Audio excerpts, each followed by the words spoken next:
숨막금 나우대 뿌리 깊은 국어 2단계 10회 58쪽이에요. 자, 59쪽의 문제를 보고 참고할 만한 게 있는지 한번 보고 올게요. 자, 1번 윗글의 내용과 일치하지 않는 것. 훈데르트 바서 원래는 2번과 2, 3, 4를 먼저 보는 거예요. 2, 3, 4를 먼저 볼까? 윗글로 밀어볼 때 훈데르트 바서가 보기 밑줄친 말을 통해 강조하려고 한 것은 일단 앞에 훈데르트 바서라는 사람이 나오는 모양이에요. 이름 어렵다. 어느 나라 사람입니까? 훈데르트 바서는 당신은 자연에 들른 손님입니다. 예의를 갖추십시오. 아마 4번 문제 같은 거 보니까 어떤 건물들이 있잖아요. 근데 나번을 봐도 나번 한번 건물 보니까 지붕을 이게 산에다가 집을 지은 건지 집에다가 산처럼 위에 잔디를 입힌 건지는 정확히는 알 수 없는데 마치 자연 속에다가 동굴 속에다가 집을 만든 것처럼 그렇게 했네요. 그 다음에 훈데르트 바서 하우스 이것도 보니까 중간에 막 담쟁이가 가득 차 있네요. 위에도 나무가 있는 것 같기도 해요. 나무가? 잘 보이진 않는데 얘가 지금 뭐 아마 건축가인 것 같아요. 짐작해보면. 그런데 건물에 들어온 게 아니고 자연에 들른 손님입니다 이렇게 얘기했단 말이에요. 건물을 건물이라고 하지 않고 자연이라는 말을 썼어요. 예의를 갖추십시오 이렇게 했단 말이에요. 문구를 적은 포스터를 워싱턴 환경교육센터 그러니까 뭔가 자연과 자연 친화적인 건축, 자연을 중시하는 사고방식 이런 걸 가진 사람인 것 같아요. 훈데르트 바서의 철학, 건축에 대한 고정관념, 보색을 사용한 표현 뭐 이런 건 좀 안 맞는 것 같죠? 1번일까 5번일까?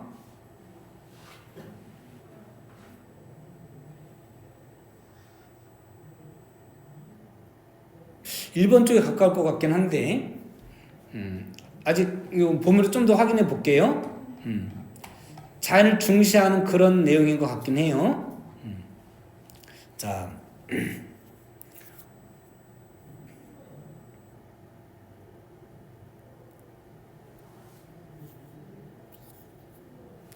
예의를 갖추십시오. 이래서 뭐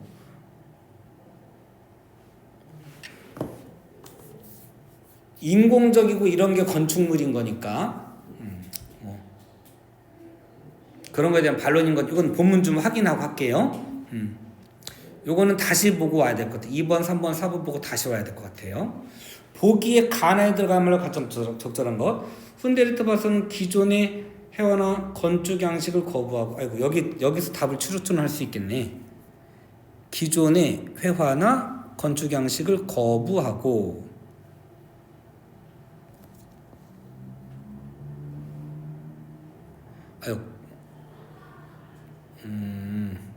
꼭 건축가는 아닌가? 보색을 활용한 그림으로 보색도 있었네. 근데 이번에 보기는 자 보색을 사용한 표현 방법이 훈데르트 바서의 어떤 강조하는 표현 방법일 수는 있지만 보기에서는 찾을 수는 없어요. 그런 내용이고 보색을 활용한 그림으로 자연의 무엇을 표현하였다. 보색을 활용한 걸로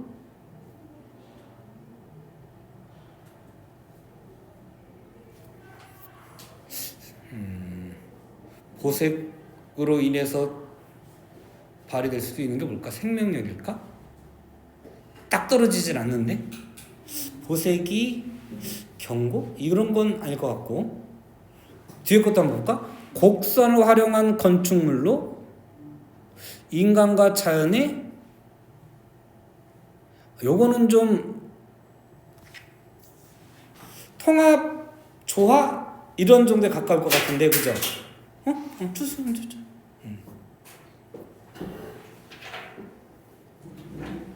일단 이런 건 아닐 것 같죠? 대립. 이건 아닐 것 같죠? 통합? 조화가 좀 더 가까울 것 같긴 한데 그럼 3번이려나? 보면서 확인하는데 아마 3번이 좀 가까울 것 같긴 해요. 아직 확정은 아니에요. 4번에 윗글을 바탕으로 훈데르트 바서의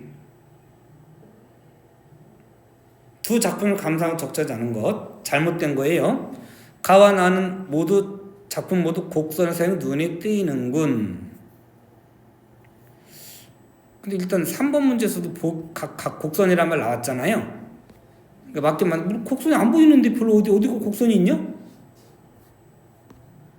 이씨, 안 보이는데 곡선? 어디 곡선이 있니? 근데 오른쪽 거는 곡선이 보이나? 오른쪽도 별로 안 보이는데? 근데 이건 틀린 것 같지 않아요.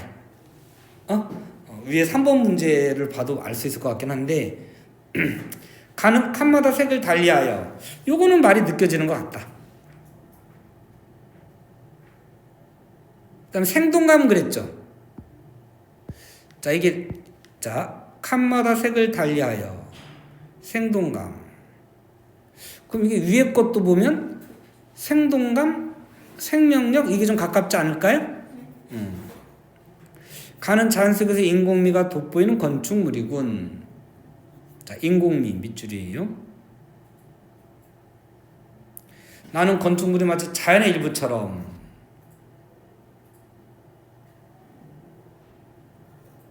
가와나 작품 모두 인간과 자연의 조화를 중시하는.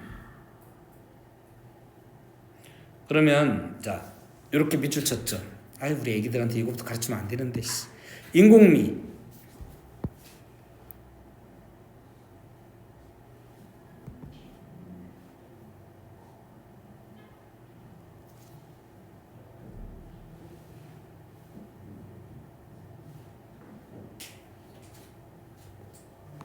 마음에 안 든다.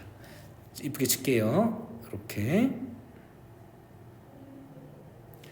자연의 일부처럼.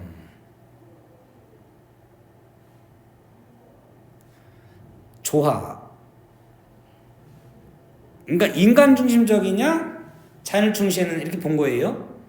그러면 4번 5번이 내용이 비슷하죠? 3번이 다르죠? 그럼 3번이 답인 거예요. 이렇게 찍을 수 있는 거예요, 답을. 그러면 다시 올라가서 한번 봐보면 3번은 그럼 뭐가 답이 될 것 같아요? 생명력과 경고 중에 4번에 아까 2번 같은 것도 보면 4번에 2번 같은 거 보면 생동감 그랬잖아요. 그죠? 그러면 답이 이게 좀 가깝죠? 그래서 3번이 되는 거예요. 그럼 다시 2번에 이건 안 나온다. 이게 지금 답이 생뚱맞은데 보니까 예를 갖추십시오. 이건 내용에서 한번 확인해 볼게요. 그럼 1번 잠깐 볼까요? 훈데르트 바서라는 이름에는 평화에 대한 바람이 담겨 있다. 평화를 바라게 된 계기. 자, 이런 거 보세요. 요런 거는 지금 연결이 되잖아요. 근데 이제 맞을 수 있는 요거는 맞는지 확인해야 돼요. 이건지는 확인해야 돼요. 훈데르트 바서는 환경에 대한 자신의 철학을 여러 예술 형식으로 표현했다. 뭐 이런 것도 맞을 것 같긴 한데, 보기와 관련해서 따로 하는 거예요. 자, 기존에 통나무를 깨는 건축물을 설계했다. 답이 지금 2번도 될 수 있겠다. 1번도 될 수 있고 2번도 될 수 있고 5번도 가능할 수 있을 것 같긴 한데 건축물의 아름다움만 얘기하는 것 같진 않고 이거 밑줄 친 거는 그런 내용이 아닌 것 같죠?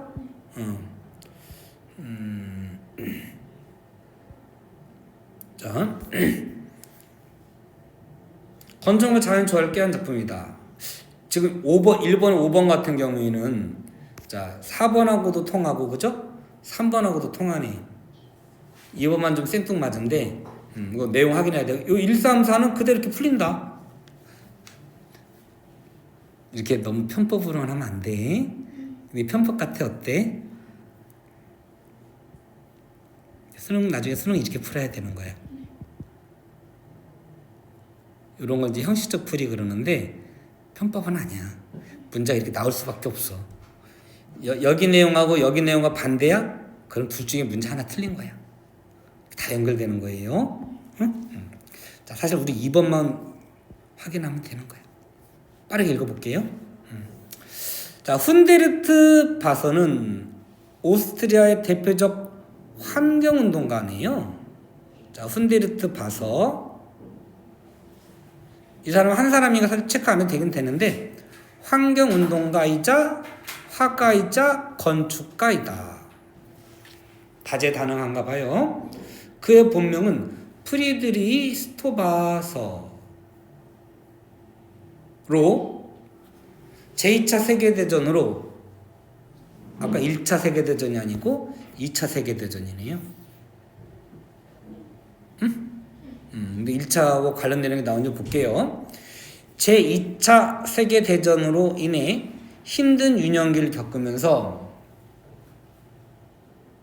세계 평화를 갈망하게 되었다.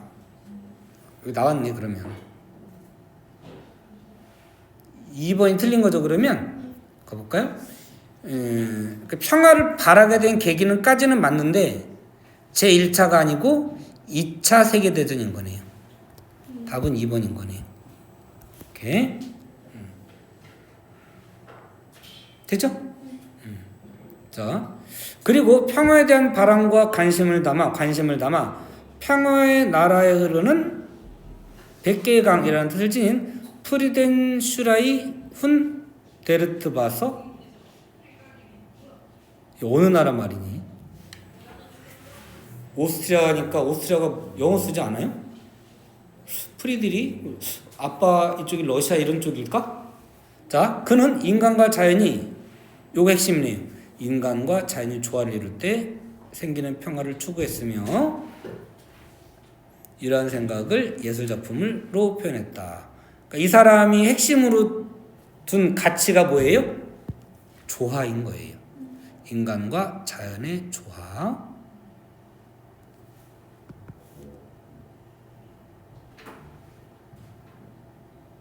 조화에다가만 동그라미 쳐도 돼요.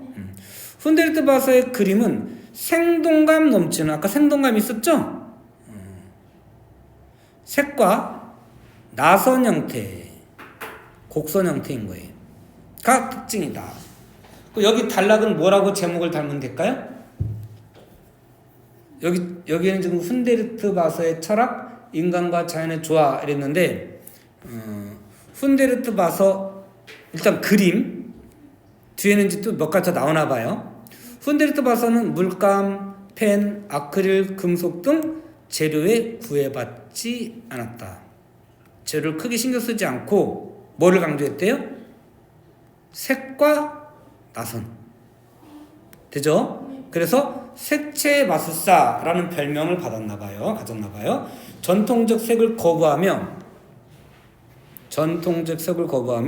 색을 자유롭고 대담하게 조합하여 독창적 작품을 그려냈다. 전통적 색이 아니에요.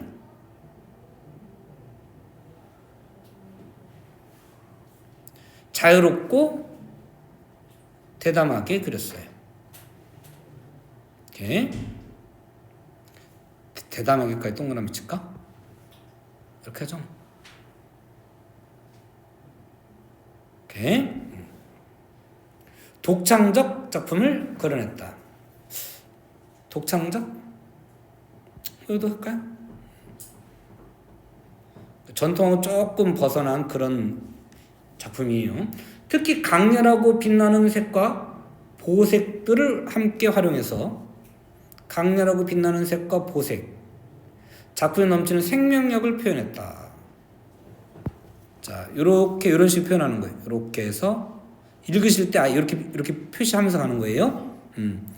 자, 강렬하고 빛나는 색과 보색을 함께 사용해서 생명력 넘치는 것을 표현했다. 또한 훈데르트, 자, 이것도 동그라미 치는 게요.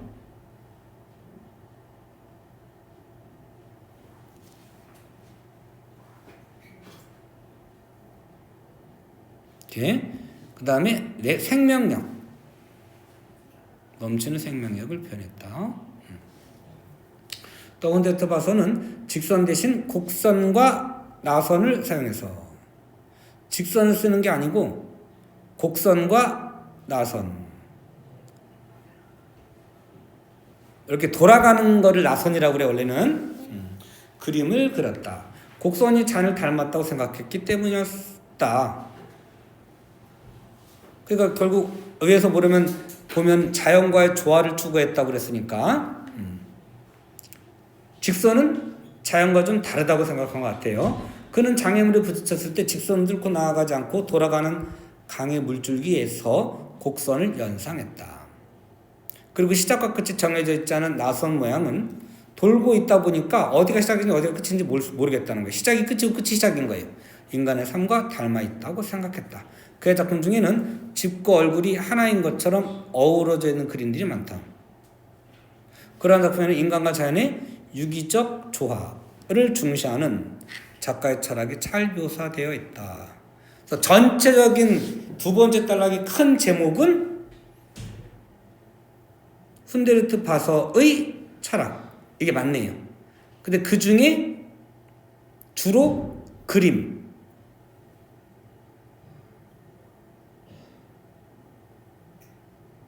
중점적으로 설명한 거다, 이렇게 되겠네요. 여기 제목도 그래서 훈데르트 바서의 철학이라고 했어요. 핵심은 뭐예요? 조화, 인간과 자연의 조화. 훈데르트 바서는 그 중에서 건축물이 이번에는, 그래서 이 제목을 좀 나는 마음에 안 든다. 훈데르트 바서의 철학 이렇게 돼 있잖아요. 책에 돼 있는데 그 중에 얘는 그림인 거예요. 여기는 그림인 거고,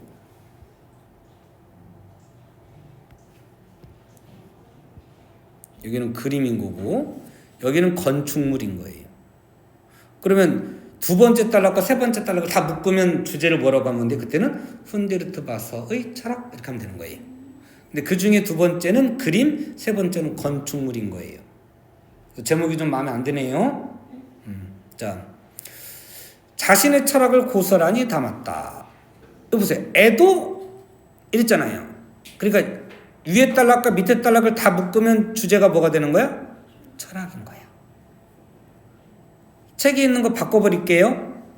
이거 훈데르트 바서의 철학 이렇게 할 거면 인간과 자연의 조화가 아니고 옆에다 하나 더 적어야 돼. 그림이야, 그림. 나중에 한번 해설집 봐보세요. 아니면 해설집 그냥 써버릴까? 여기다가 옆에다가 2번 단락, 3번 단락 다 묶어서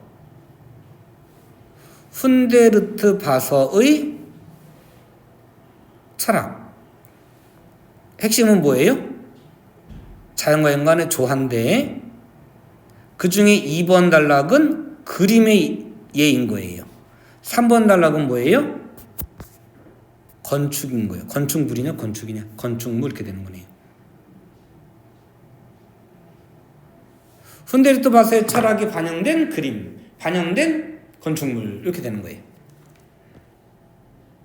됐죠? 훈데르트 바서는 건축물에도 자신의 철학을 고스란히 담았다. 그는 건축은 네모다 라는 고정관념을 깨뜨리고 곡선으로 이루어진 건축물을 설계했다.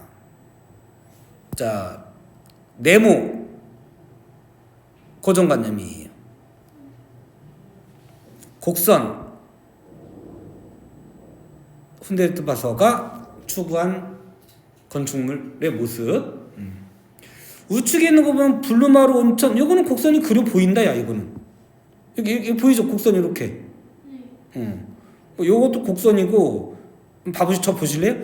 이렇게 가는 것도 곡선이죠. 그 다음에 요것도 곡선이죠. 이렇게 돼 있는 게 아니고 이렇게 들었다가 또 이렇게 되네요. 여기도 보면 이렇게 돼 있어요. 곡선이 많네. 여기도 있고, 그죠? 여기도 이렇게 곡선, 여기도 곡선, 이렇게 곡선이네. 이건 사각이긴 하지만 이건 건축물은 아니고. 자, 근데 여기는 솔직히 곡선 안 보인다. 이거 어디가 곡선이야? 이거를 이게 앞에서 볼 때는 그랬는데 이렇게 돼 있나 봐요. 이렇게 얘가 지금 이렇게 돼 있나 봐. 이런 것도 들어갔다 나왔다 막 이렇게 돼 있는 모양이네요. 이게 시각적으로 잘 안 보여서 그랬던 모양인데 이런 것도 보니까 이런데 이렇게 동그랗게 나와 있네. 이렇게 나와 있네. 이런 건 뭘까? 어쨌든 자.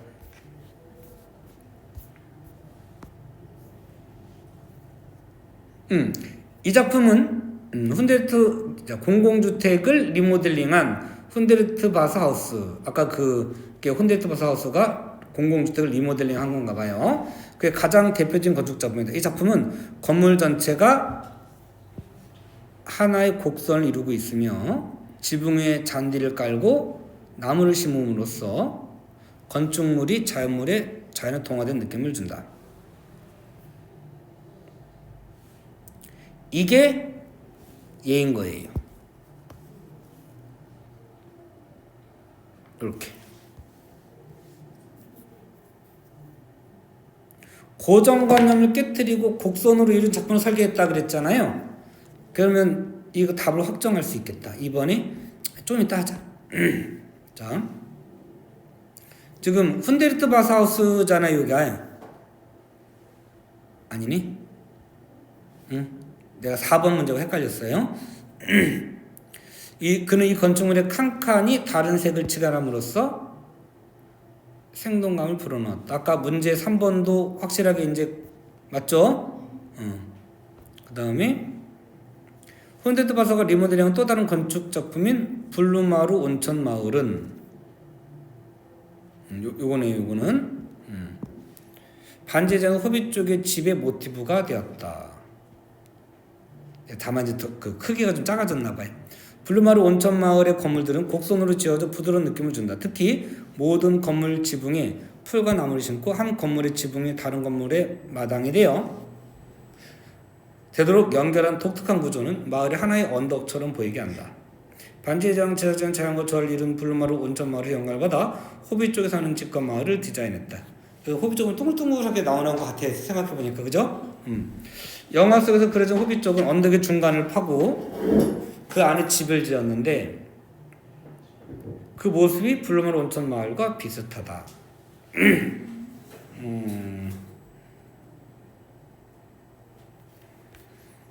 자, 1번은 2번 확실하고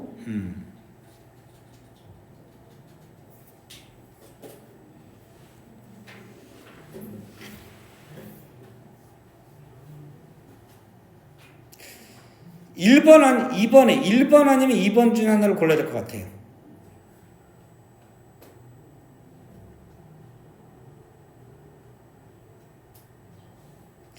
오히려 1번이 더 가까운 것 같은데 답이 2번으로 되어 있네요.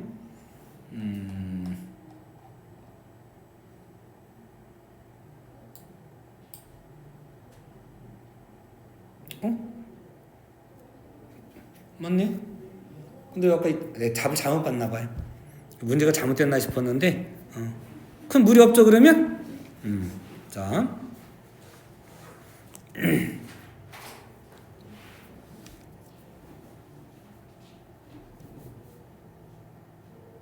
앞에 전체 다 읽어도 크게 벗어나지 않죠?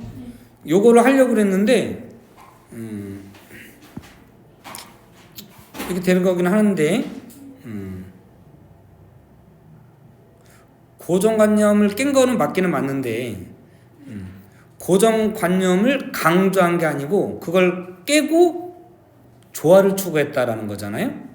그래서 조화가 핵심으로 들어가는 게 정답이 되겠어요. 그래서 1번에 2번, 2번에 1번, 3번 답 나온 거죠? 3번, 4번에 3번. 뭐 나머지는 큰 무리 없었어요. 자, 끊을게요. 무리 없죠? 자, 녹화 끊